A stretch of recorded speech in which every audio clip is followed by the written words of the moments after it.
Nós estamos no último domingo da série de Gênesis, no princípio, Cristo. Nosso alvo nessa série foi mostrar como, desde o primeiro livro da Bíblia, Jesus já estava sendo revelado, não como um assunto, mas como o principal tema de toda a Bíblia. Eu tenho falado sobre isso todos os domingos, então não vou demorar muito nessa introdução, porque nós temos uma história extremamente emocionante e uma longa história pela frente.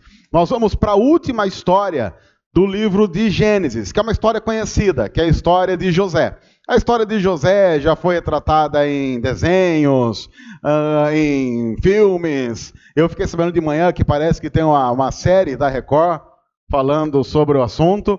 E eu tenho para mim o seguinte: se é série da Record, deve ser de uma qualidade teológica que olha, a gente nem precisa mais da Bíblia. Eu até falei, não vamos mais fazer José, vamos colocar a série aqui da Record. O problema, o pessoal fala, mas por que você não gosta? Eu não gosto só porque eles não são fiéis à Bíblia, mas esse é um pequeno detalhe aí. Do resto, se você não assistir achando que aquilo é daquele jeito mesmo, beleza, vida que segue. Bom, vamos lá. Nós vamos falar de José. José tem uma história fantástica. O texto que nós vamos ler é o texto do último capítulo do livro de Gênesis, Gênesis 50, do versículo 15 ao 22, mas nós vamos ter que nos situar nessa história para a gente entender o que está acontecendo lá no final do livro de Gênesis. Então a gente já vai para a Bíblia, porque a gente tem muita coisa para conversar e o nosso tempo é curto. Gênesis 50, a partir do versículo 15, está escrito assim: Vendo os irmãos de José que seu pai havia morrido, disseram: E se José guardar rancor contra nós e resolver retribuir todo o mal que lhe causamos? Vamos parar por aí, porque agora a gente tem que fazer um remember. O pai de José, esse que acabou de morrer, é o Jacó, de quem a gente falou mal na semana passada.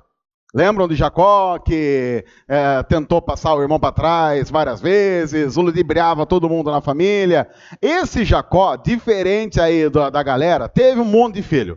Deus tinha prometido a Abraão que ia fazer de Abraão, o patriarca da família, uma grande nação. Jacó levou isso ao pé da letra e homem para ter filho. Aquele não tinha lá a minissérie da Record, então o que ele era filho que não acabava mais.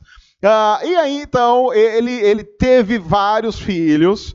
No entanto, um em especial, que é o tal de José. Por que os irmãos de José estão preocupados agora que Jacó morreu? E por que eles estão pensando, e se José agora resolver vingar o que aconteceu? Então vamos lá, o que aconteceu? Aconteceu assim: José era o filhinho temporão. Ele era o caçulinha. E como todo caçulinha de qualquer família na história da humanidade, ele era hiper protegido, todo cheio de... Quem aqui, por exemplo, é caçulas? Caçulas, por favor, caçulas. Olha aí. E os caçulas já devem estar assim, tipo, não venho mais, estou ofendido. Ofendido porque falou que eu sou... E aí, o que o caçula ele faz quando ele se sente ofendido? Ele vai para casa e ele toma 3 todinhos. Porque aí realmente ele quer mesmo acabar com essa... O caçula, ele tem isso, porque como é que funciona na estrutura familiar? O primeiro é cobaia. Tudo que a família pode errar, erra com o primeiro. Vai consertando, até que chega o caçula. No caso de José era pior, porque ele era o caçula temporão. Quando ele nasce, Jacó já estava idoso, e Jacó dizia isso. O pior de tudo é que Jacó não tinha lá muito tato para lidar com a situação, porque ele preferia José, defendia José, e não tinha nenhuma vontade de esconder isso de ninguém. Obviamente, com o passar do tempo, aconteceu o que acontece em toda a família. Nós, irmãos mais velhos, queremos matar os irmãos mais novos. Então, basicamente, foi isso que aconteceu. Mas a história tem ingredientes que vão piorando. A Bíblia diz que José, quando tinha 17 anos, porque José era bom de sonho, José sonhava mesmo. E ele sonhava e ele interpretava o sonho. Você ia lá e interpretava o sonho, mas José, para interpretar sonho, era uma coisa... Ele era melhor do que aquela sua tia, encontro de Natal, que você fala que sonho, ela fala, já sei o que é. Ela fala, não tem nada a ver. Ela fala coisa que não tem nada a ver. José não era assim. José era muito melhor que isso. Aí, então, José teve um sonho. Ele sonhou o seguinte, que ele tinha um feixe e todos os irmãos dele também tinham seus feixes. E os feixes dos irmãos dele se prostravam diante do feixe dele. E ele, como era bom de interpretar sonho, logo ele entendeu que era uma profecia dizendo que chegaria um tempo em que os irmãos dele se prostrariam diante dele. Agora imagine você tem esse sonho em casa, aí o que você pensa? A principal coisa que você tem que fazer, se você tem um sonho que revelado para você, de que toda a sua família vai se prostrar diante de você, o que você tem que fazer se você for minimamente esperto? Não conte isso para ninguém. O que José fez na sua vasta experiência de 17 anos de vida? Reuniu a família para contar. Ele já era o irmão mais novo, odiado pelos irmãos mais velhos. Aí ele reúne os irmãos mais velhos para dizer: Deus me revelou que um dia vocês vão se prostrar diante de mim. Os irmãos então pensaram: poxa, glória ao Senhor por isso. Vamos cantar um cântico porque o Senhor reina. Foi isso que eles fizeram? Obviamente não. José errou, porque José tinha toda a experiência de alguém de 17 anos. Lembra de quando você tinha 17 anos? Talvez seja há um bom tempo atrás. Mas quando a gente tinha 17 anos, nós tínhamos a certeza que nós já sabíamos tudo a respeito dos segredos da vida. Graças ao bom Deus que nos protege, cuida de nós e nos livra de vexames, quando a maioria aqui tinha 17 anos, não tinha rede social. Então não tinha aquele negócio de print. Porque se o pessoal tivesse printado e começasse a colocar hoje em dia tudo que a gente falou e poderia ter escrito quando a gente tem 17 anos, ia morrer de vergonha. Sei lá, não vou nem falar o que a gente poderia ter escrito. Hashtag Maluf vive, uma coisa assim. Coisa desse tipo, mas vamos lá para frente. Aí José tinha a experiência e a esperteza de alguém de 17 anos. E ele conta isso para os irmãos. E os irmãos dizem: vamos matar esse moleque aí. Tem que dar um jeito nesse moleque. Aí ele tem um outro sonho. E deu rolo esse sonho que ele contou. Ele teve um outro sonho. Ele sonhou que as estrelas, no número exato dos irmãos que ele tinha, e o sol e a lua também se prostravam diante dele. Aí ele entendeu que não eram apenas os irmãos que iriam se prostrar diante dele, os pais dele também. Aí, já escaldado pelo problema que tinha dado de ter revelado o sonho para os irmãos e ter dado a maior briga na família, o que ele fez? Ele guardou aquilo para si? Não, no almoço seguinte ele já revelou: olha, digo mais, não serão apenas os irmãos que se prostrarão diante de mim, mamãe e papai também. Aí foi a primeira vez que Jacó falou: filho, aí não dá, você está passando dos limites. Bom, a Bíblia diz, inclusive, que a raiva também que o pessoal tinha com José é porque ele era o dedo duro oficial da família. Os irmãos dele não prestavam muito mesmo. E José tinha uma das funções de contar tudo que os irmãos mais velhos faziam para o pai. Ele era o X9 da galera. Você vê como ele é filho mais novo mesmo. Isso prova que ele era realmente o caçula. Aí a Bíblia diz que um dia os irmãos mais velhos estão trabalhando num local distante. Aí Jacó diz assim para José: José, por favor, meu querido filho, vá ver o que seus irmãos estão fazendo. Tipo, vai ver a burrada que eles estão fazendo para você contar para mim. Vai lá dar uma vasculhada. Porque a melhor coisa que você deve fazer, se você sabe que os seus filhos mais velhos querem matar o seu filho mais novo, é mandar o seu filho mais novo para um lugar sozinho com seus filhos mais velhos para tentar vasculhar o que eles estão fazendo. Um parabéns enorme a Jacó, que também vou te dizer, olha, porque de briga de família ele entende. Bom, e aí então José fala: claro, meu pai, irei com prazer. E foi. E aí ele vai, uma caminhada de mais ou menos 3 dias, até que ele vê de longe os irmãos reunidos. E os irmãos também veem José vindo de longe. Quando os irmãos veem José vindo de longe, eles dizem assim: é hoje. Vamos matar esse moleque. Não, vamos matar esse moleque aí. Se é hoje, vamos matar esse moleque. Rubem, que era um dos irmãos, falou assim: gente, não vamos matar vai dar rolo. Vamos fazer uma outra coisa. Mas matar, vai dar problema matar esse moleque. Aí, não, um pessoal queria matar, outro pessoal não queria matar. Aí eles viram que tinha ali um poço seco. E eles falaram assim: vamos fazer o seguinte, vamos jogar ele no poço. A gente tira a roupa dele, joga ele pelado lá, rasga a roupa dele, vê o que vai fazer depois. Deixa ele lá enquanto a gente define o que vai fazer. Aí o pessoal falou, olha que interessante, boa ideia, boa ideia. Realmente, que a melhor coisa que você deve fazer com o irmão é isso mesmo. Aí, quando José chegou, já agarraram ele, rasgaram a roupa dele, deixaram ele peleco, jogaram no poço. Falaram, agora vamos ver o que vai acontecer. Aí o pessoal continuou a discussão, vamos matar, não vamos matar, vamos fazer o quê? E o pessoal falou, vamos pensar um pouco, vamos comer um lanche. Quando uma galera saiu para comer um lanche, o pessoal que ficou notou que estava vindo uma caravana. Porque onde eles estavam era caminho, era rota comercial para o Egito. E aquela caravana, eles sabiam que estava vindo para o Egito. Alguém então teve a feliz ideia, falou assim, a gente não vai matar, vai dar um rolo. Vamos vender como escravo. Aí alguém falou, boa ideia, porque mostra complacência da nossa parte, que nós não vamos matar, vamos só vender como escravo para o Egito. Numa época que ser escravo no Egito era garantia de uma vida feliz e próspera para o resto da vida. Então, venderam. A primeira dica da história, mostrando que essa história tem ligação profunda com outra história, é que venderam José para a comitiva que estava vindo para o Egito por 30 moedas de prata. E se você for minimamente esperto, você já começa a ficar ligado com uma outra história, que vai acontecer muito tempo depois, de alguém ser traído por um cara chamado Judas por 30 moedas de prata. José é vendido e ele é levado pro Egito. Os irmãos, então, eles fazem o seguinte, pegam a roupa dele, que está toda espedaçada, eles matam um bode, molham a roupa no sangue do bode e levam lá pro pai, falando assim, olha o que a gente achou. Mas, olha, que azar, hein?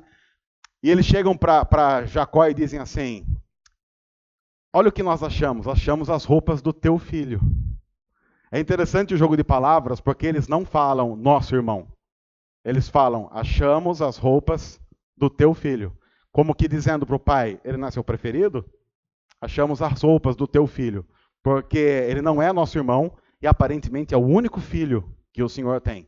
E então a Bíblia diz que Jacó chorou durante muitos dias a pseudo-morte de José. Bom, José é levado para o Egito e lá ele é comprado por um cara chamado Potifar. Potifar era um alto membro do governo, da política egípcia.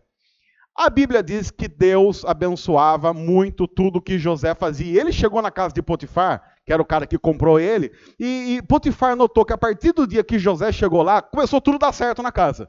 Ele plantava e conseguia colher mais do que imaginava, tudo dava certo. Aí Potifar olhou e falou assim, esse moleque é de Deus.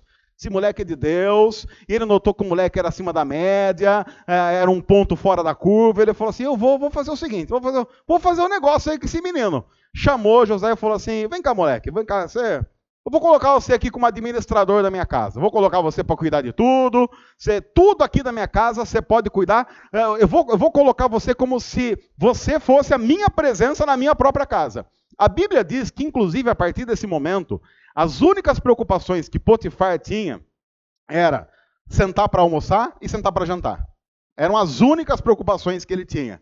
Todas as outras coisas estavam na mão de José. E a Bíblia diz que Deus ia constantemente abençoando José em tudo que ele fazia. No entanto, José era, para azar dele, tinha um pequeno detalhe na história que não ajudou José. José, segundo a Bíblia, era um moço bonito. Então você imagina, nós temos um moço extremamente inteligente, formado na Universidade de Tutankhamon, em PhD, muito inteligente, poliglota e maravilhoso.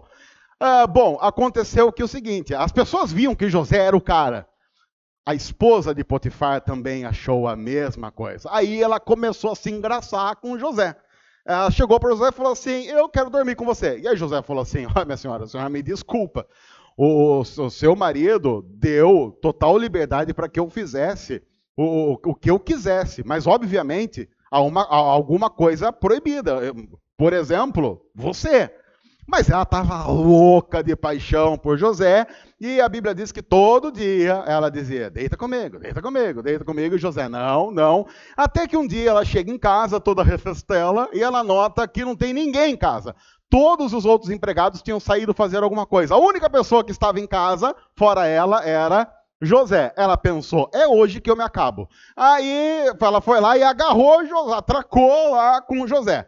E aí fica um atraca, desatraca, atraca, desatraca. Você já assistiu aqueles filmes que o cara tá correndo de alguém, e aí a pessoa vai agarrar ele pela blusa, ele solta a blusa, assim, e a pessoa fica só com a blusa na mão? Foi basicamente o que aconteceu. A hora que José viu que não ia virar, que não ia conseguir mesmo, ele largou a sua capa e saiu correndo. Basicamente, a capa era o que cobria, o cara sai meio de cueca correndo. E a mulher fica com a capa. Quando ela vê que ela ficou com a capa, ela ficou meio ensandecida. Ela começou a gritar que nem louca. Quando o pessoal ouviu os gritos, vieram, ela falou assim: trouxeram esse escravo para dentro de casa para tentar abusar de mim. Uma moça de família... é uma moça de família Aí o pessoal falou: amarra José aí que está fazendo umas desgraceiras em casa. Quando Potifar chegou, contaram para Potifar. A mulher falou assim: ele veio aqui, ele tentou abusar de mim, tentou se deitar comigo. Potifar falou para ele assim: você está louco? Você está louco? Eu confiei em você, você tenta se deitar com a minha esposa. Ele falou: não, eu não tentei. Entre acreditar num jovem que veio lá do fim do mundo e na esposa, ele simplesmente diz para as pessoas: podem jogar esse moleque na prisão. Aí o moleque vai para a prisão. Quando ele chega na prisão, o administrador penitenciário olha para ele e fala assim: esse moleque aí, desde que ele chegou na prisão, o pessoal está tendo bom comportamento aqui. Acabou a rebelião, PCC foi embora, esse moleque ele pregou, o PCC se converteu. Aí era uma coisa, eu vou colocar esse moleque para cuidar da cadeia. Em pouco tempo, José se tornou o chefe da carceragem. E o chefe lá da cadeia deixava tudo na mão dele. Até que chega um dia, então, que dois caras pisam na bola, alguma coisa eles fizeram, a Bíblia não diz, eles são mandados na prisão pelo faraó, o copeiro e o padeiro do faraó. E eles chegam lá, e José está cuidando de tudo, de repente José nota que eles estão com um semblante meio triste. Ele fala: o que está acontecendo com vocês? Não, nós dois tivemos sonhos, e a gente não consegue saber o que significam esses sonhos. Ele fala: mas sonho é comigo mesmo? O quê? Vocês nunca viram lá interpretaçãodesonhos.com.br? É meu site. Está meio parado aí por umas questões logísticas. É meu site. Aí ele falou assim: contem o sonho. Aí o copeiro fala assim: eu tive o seguinte sonho. Tinha uma vinha, e essa vinha brotou, e aí eu pegava o fruto dessa vinha, eu espremia num copo e entregava ao faraó. Você sabe o que significa? Sei. Significa o seguinte: em 3 dias, você será devolvido ao cargo em que você estava. Você servirá de novo a faraó, assim como você fazia antes de vir para cá, para a prisão. Então, em 3 dias é o que vai acontecer. O padeiro ouviu aquilo e falou assim: gostei disso daí, então vou falar meu sonho. Aí o padeiro chega todo animado e fala assim: só que antes, deixa eu voltar. Aí ele fala assim pro copeiro: mas quando você estiver lá na frente do homem, você lembra de mim aí, hein? Eu estou aqui entregando para você um currículo. Aqui, você me põe aí, você estando lá com o faraó, você fala que você tem um cara aqui na cadeia que está preso injustamente, faz a minha lá. Não, deixa comigo, é nós. É nós aqui, tá comigo, tá com Deus. Bem, beleza. Aí o padeiro ficou animado e falou: meu sonho é o seguinte: eu sonhei que eu tinha 3 cestas em cima da minha cabeça, e uma delas lotada das maiores variedades de pães. E os pássaros vinham e comiam dos pães que estavam lá. O que significa? Ele falou assim: significa o seguinte: as 3 cestas são 3 dias também. Dentro de 3 dias você será empalado, e as aves do céu comerão o que sobrar do seu corpo. Em português você não tem essa palavra, porque ela é uma palavra muito forte, mas no texto original é isso que está dizendo. Ele diz: você será empalado, e o seu corpo ficará exposto e será comido pelos pássaros. 3 dias depois, o faraó está dando uma festa, ele fala assim: chama os 2 caras lá, porque eu quero falar uns negócios. Chamaram os 2 caras, ele chega para o copeiro e fala assim: você, copeiro, vai voltar a trabalhar, e vinho para todo mundo. E o padeiro? Padeiro, vocês empalem e deixem o corpo exposto em praça pública, exatamente como José disse que iria acontecer. No entanto, o copeiro desgraçado lembrou de José? Não. Chega um momento, então, mais ou menos 2 anos depois, que Faraó tem uns sonhos meio estranhos, também ninguém consegue interpretar o sonho do Faraó. Naquela época, o pessoal sonhava que era uma desgraça. Eu não sei o que aconteceu, o pessoal sonhava que era uma coisa naquela época. Aí Faraó tem um sonho e ninguém consegue interpretar o sonho do Faraó. Quando o copeiro nota que Faraó está bravo, porque ninguém consegue interpretar o sonho dele, ele pensa assim: nossa, esqueci do cara.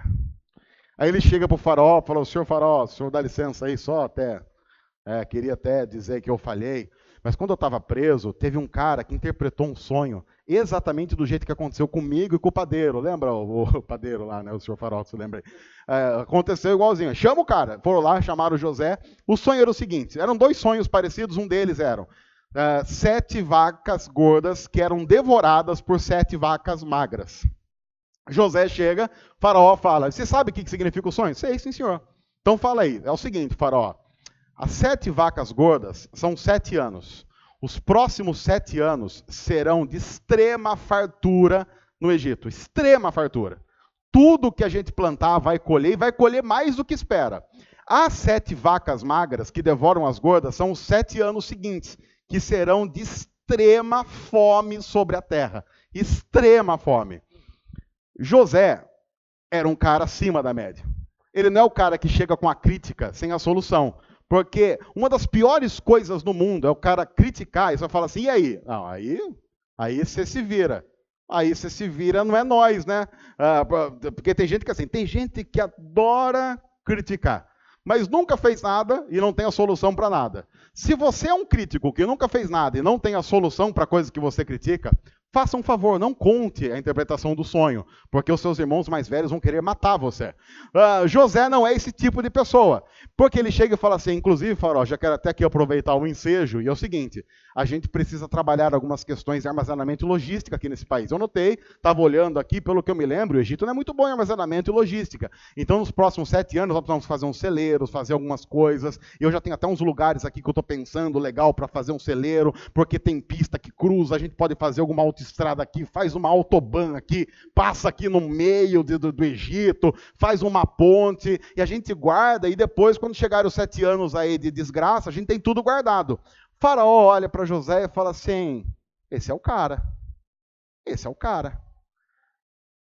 Você vai ser governador aqui do Egito, você vai ser governador aqui, já estão aqui todos os ministros aqui, aprovado, já aprovaram a toque de caixa. Parece essas reuniões de ministério que acontecem às 3 da manhã para aprovar desgraça contra nós. Mas no caso era coisa boa. Colocaram o José para fazer uma coisa boa, tanto é que ele ficou com o carimbo do faraó.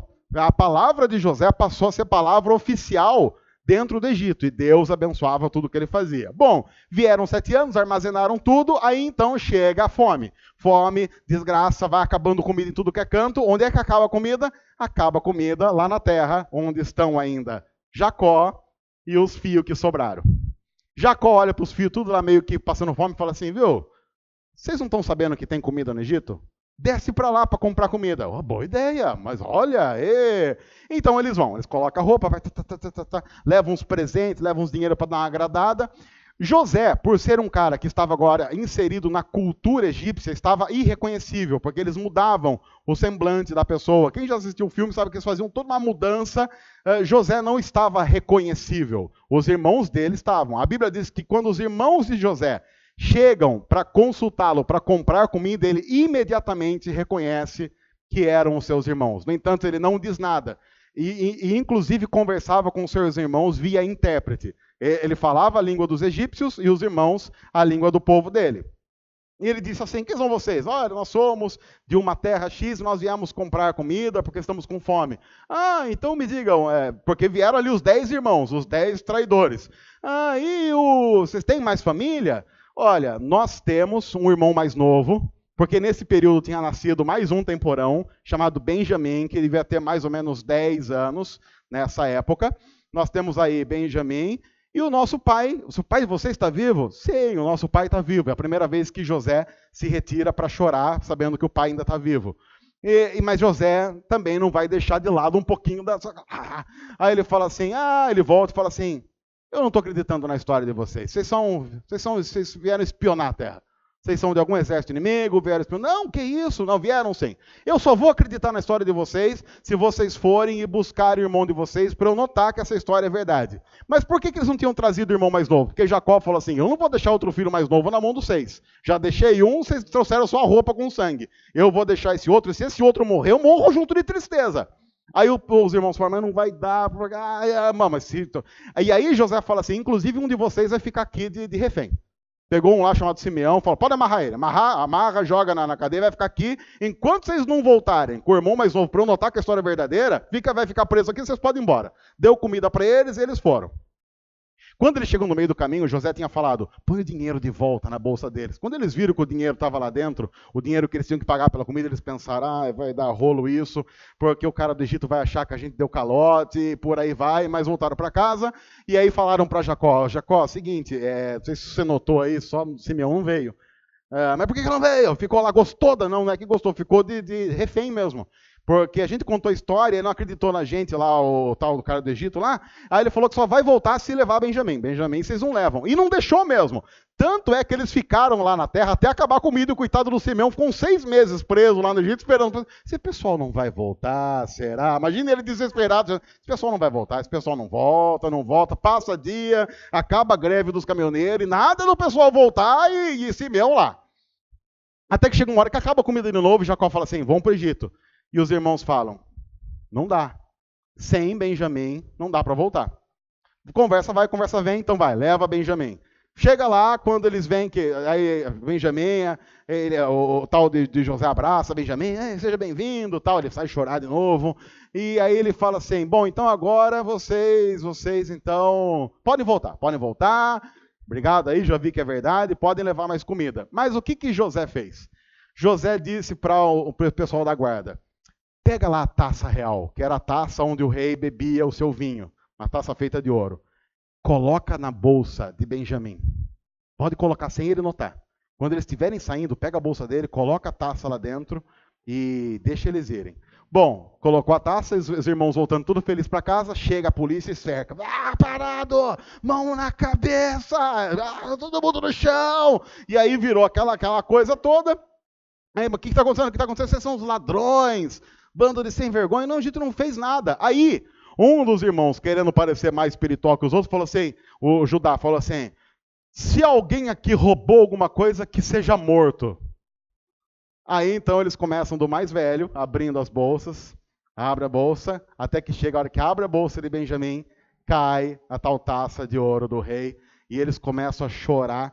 Eles são levados de volta para o Egito, mas aí quando eles chegam, o que acontece? Eles se prostram diante de José, pedindo perdão, dizendo, nós não roubamos nada. Aí José diz assim, mas o que vocês falaram? Que quem fosse pego com o produto roubado tinha que morrer. Então, por favor, podem pegar o moleque e nós vamos matá-lo. Aí eles intervêm, eles entram na frente e dizem assim, não, pode matar todos nós. O moleque não morre.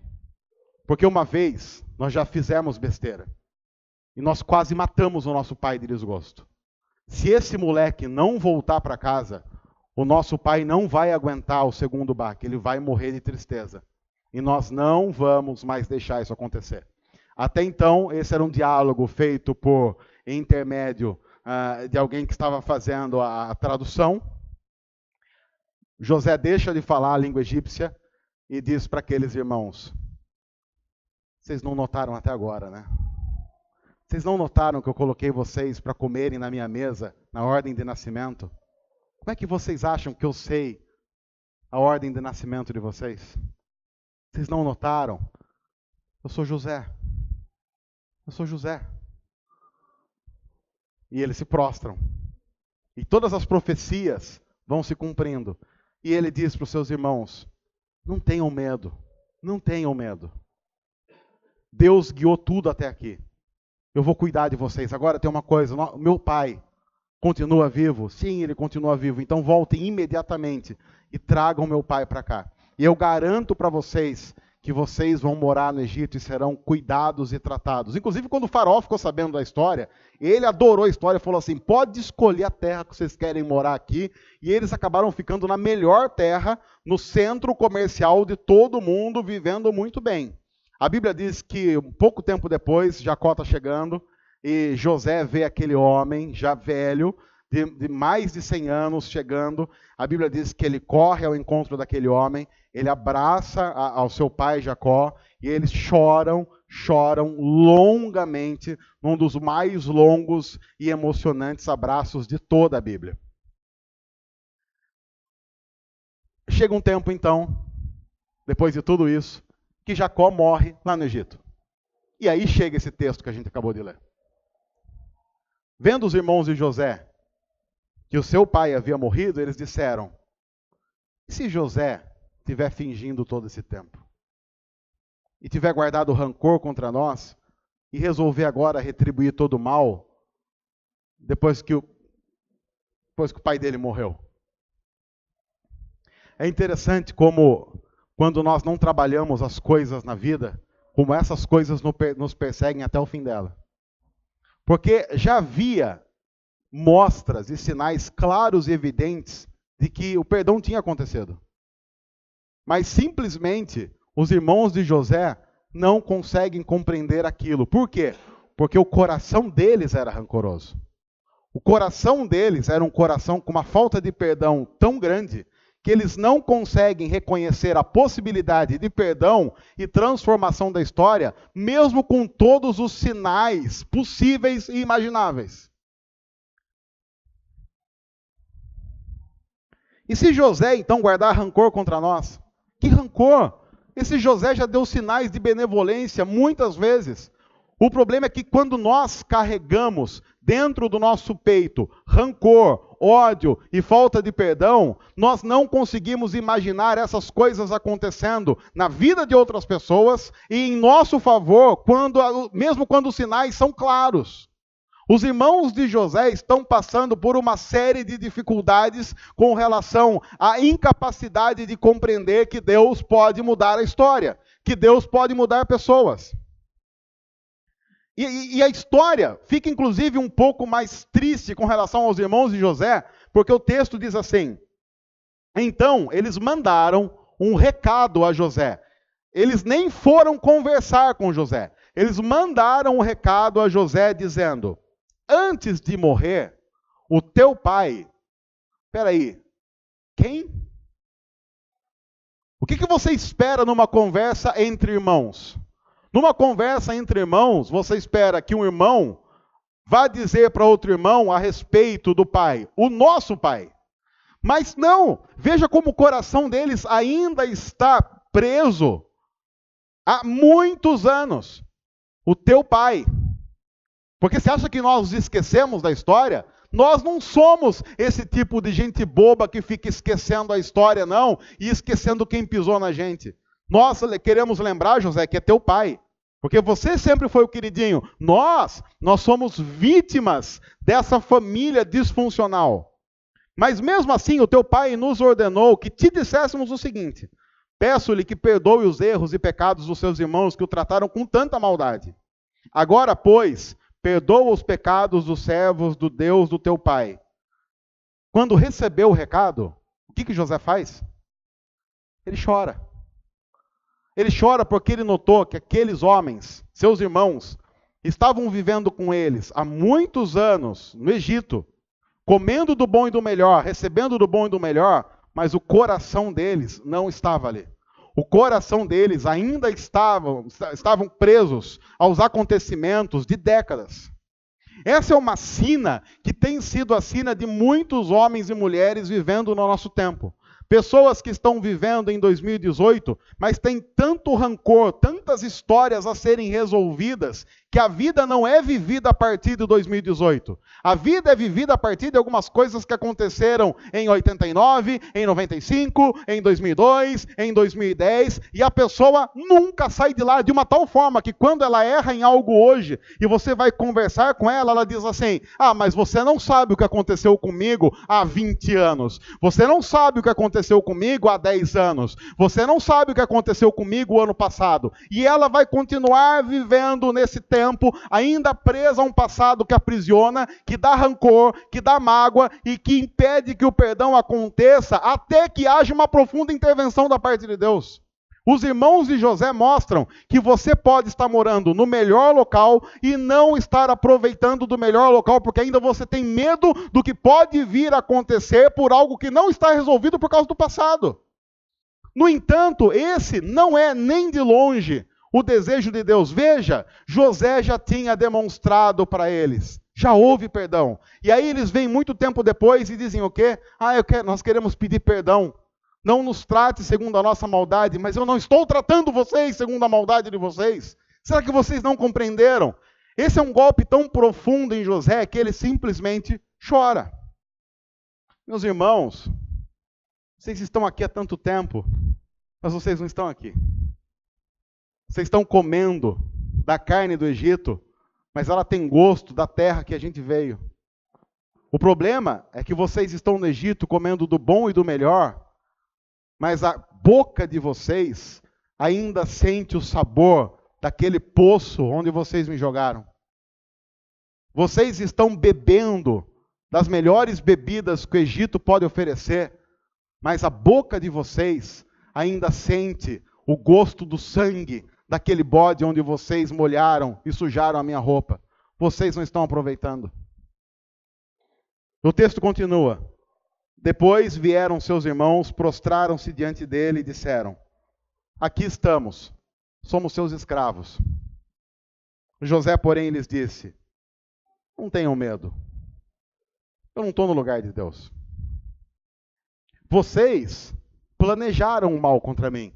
É interessante que José não nega e não relativiza, dizendo: gente, não foi nada. Foi. Um dos segredos para lidarmos com o pecado é nomear o pecado como o pecado é, pecado. Inclusive, um dos textos mais usados pelo pessoal liberal que quer relativizar pecado é o famoso texto da mulher adúltera. A Bíblia diz que em um determinado momento do ministério de Jesus, uma mulher foi pega em adultério, ela é trazida diante de Jesus e o pessoal quer apedrejar aquela mulher, quer matar aquela mulher. Aí falam para Jesus: ei, o que o senhor acha? Jesus diz assim: o que eu acho? Eu acho que quem não tem pecado deve atirar a primeira pedra. Aí vai cada um saindo para sua casa, fingindo que tem alguma coisa para fazer, até que fica só Jesus e a mulher. Aí Jesus olha para a mulher e fala assim: cadê o pessoal? Ah, não ficou ninguém. Depois do que o senhor falou, não ficou ninguém, né? Aí Jesus olha e diz assim: eu também não te condeno. O pessoal que gosta de relativizar pecado, para o texto aí e diz: viu? Jesus está dizendo que ele é o mestre do amor e da alegria. Então não importa o que você faça, Jesus diz: não te condeno. Não, o pessoal tinha trazido aquela mulher para quê? Para ser apedrejada até a morte. Aí ele olha para a mulher e diz: cadê o pessoal que ia te apedrejar? Foram embora. Aí Jesus diz o quê? Eu também não te condeno. A quê? A morte. Mas o texto não termina aí. Tem um versículo depois que Jesus diz para a mulher assim: vá e não peques mais. Jesus diz: o que você fez é pecado. E ponto. Então, mulher, aprendeu? Eu não vou te condenar à morte. Mas não se satisfaça em voltar para sua casa e continuar a vida que você tinha. Porque essa não é a vida que eu planejei para você. Então vá e simplesmente não peques mais. Jesus está dizendo: o adultério é sim um pecado e precisa ser tratado. Mas eu não vou lhe condenar à morte por causa disso. Mas vá e não peques mais. José é o tipo do cara que diz: vocês fizeram o mal. Não dá para negar, gente, aconteceu, a gente sabe o que aconteceu. No entanto, veja o que ele diz depois. Mas Deus o tornou em bem, para que hoje fosse preservada a vida de muitos. Meus irmãos, vocês não estão vendo? Vocês não entenderam que Deus estava guiando a história, mesmo quando não parecia? Porque se eu não tivesse chegado aqui no Egito, mesmo que por essas vias horrorosas, o que teria acontecido? Estávamos todos nós mortos de fome agora. Nós teríamos morrido. Vocês fizeram o mal, mas nós precisamos, e se servirmos a Deus, acreditar que Deus tem o poder para transformar todas as piores estradas da vida em estradas de vida.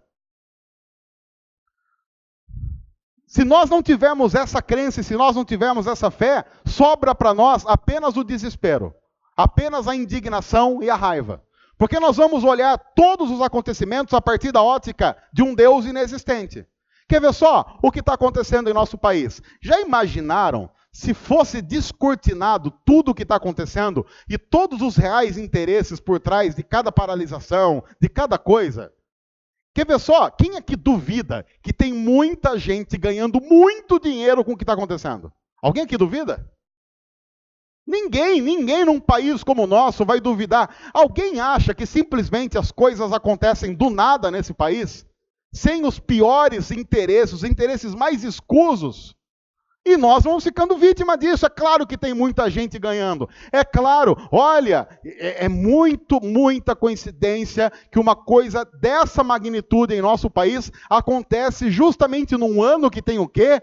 Num ano que, tem eleição. Mas que coincidência! Num ano que tem eleição acontece uma coisa como essa em nosso país. Sabe o que vai acontecer? Escreve aí. O que vai acontecer logo depois que der uma baixadinha na poeira desse movimento todo? Pesquisa de intenção de voto para a presidência.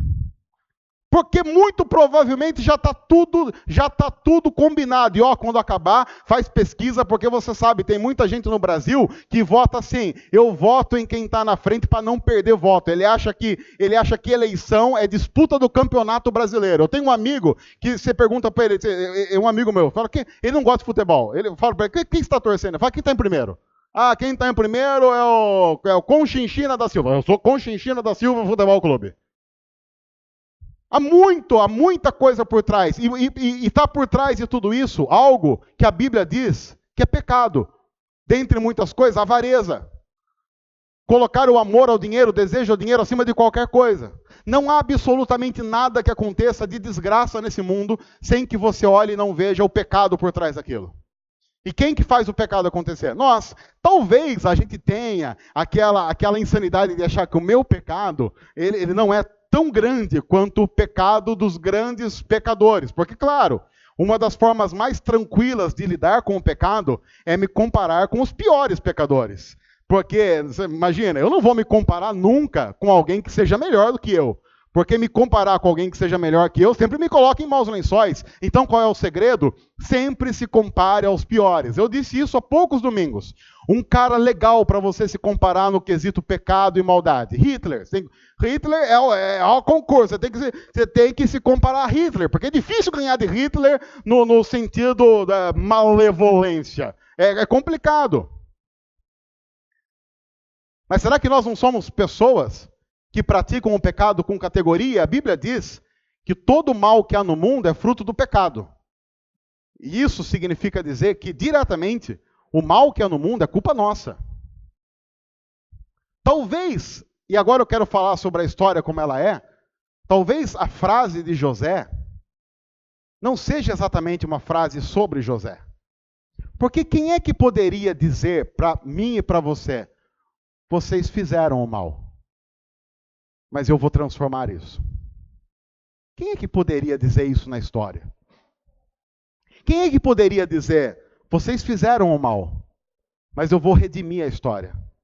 E eu não vou deixar que vocês façam isso. Eu vou fazer isso no lugar de vocês. No entanto, o relacionamento dos irmãos de José com José é um relacionamento muito parecido com o relacionamento de muita gente com Deus. Quando eles agem dessa forma, fica claro que eles têm o quê? Qual é o sentimento predominante dos irmãos de José por José? Medo. Eles têm medo de José. Será que agora é a hora que José vai pesar a mão sobre nós? A maioria das pessoas, e eu vou dizer isso com muito pesar, a maioria das pessoas que entraram num templo nesse domingo, em qualquer parte do mundo, o fizeram mais por medo do que por amor. E isso precisa ser consertado. Se o que faz você participar de qualquer coisa para Deus é o medo do que Deus pode fazer, se você não participar, não é com Deus que você está se relacionando, mas com o seu medo e com a sua projeção de Deus, que não é Deus. Esses irmãos estavam com José o tempo todo, mas não estavam com José. Eles estavam ali comendo na mesa dele, bebendo na mesa dele, dormindo na casa dele, mas o estavam fazendo com medo. E agora que em tese eles não têm aquele que pode protegê-lo, eles dizem, é esse momento que ele vai pesar a mão.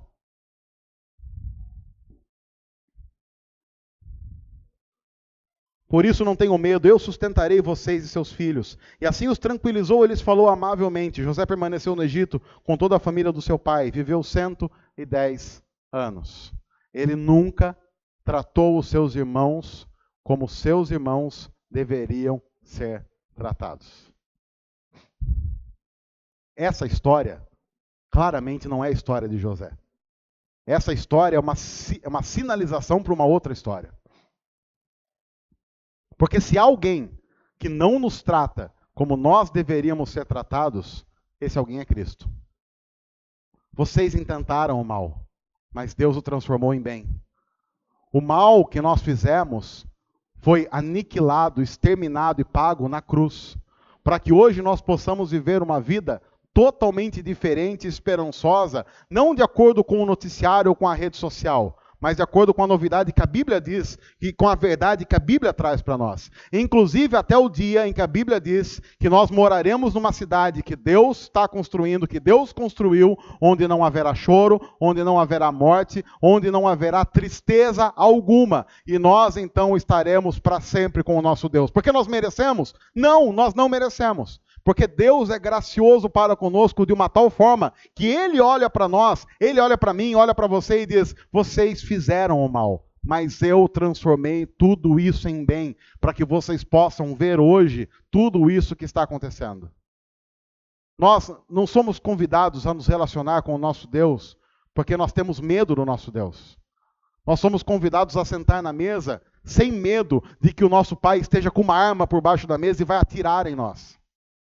Nós não precisamos pagar nenhum preço adicional daquilo que Deus já fez na cruz, porque a Bíblia diz que todo o preço do nosso pecado já está pago na cruz. Já está pago.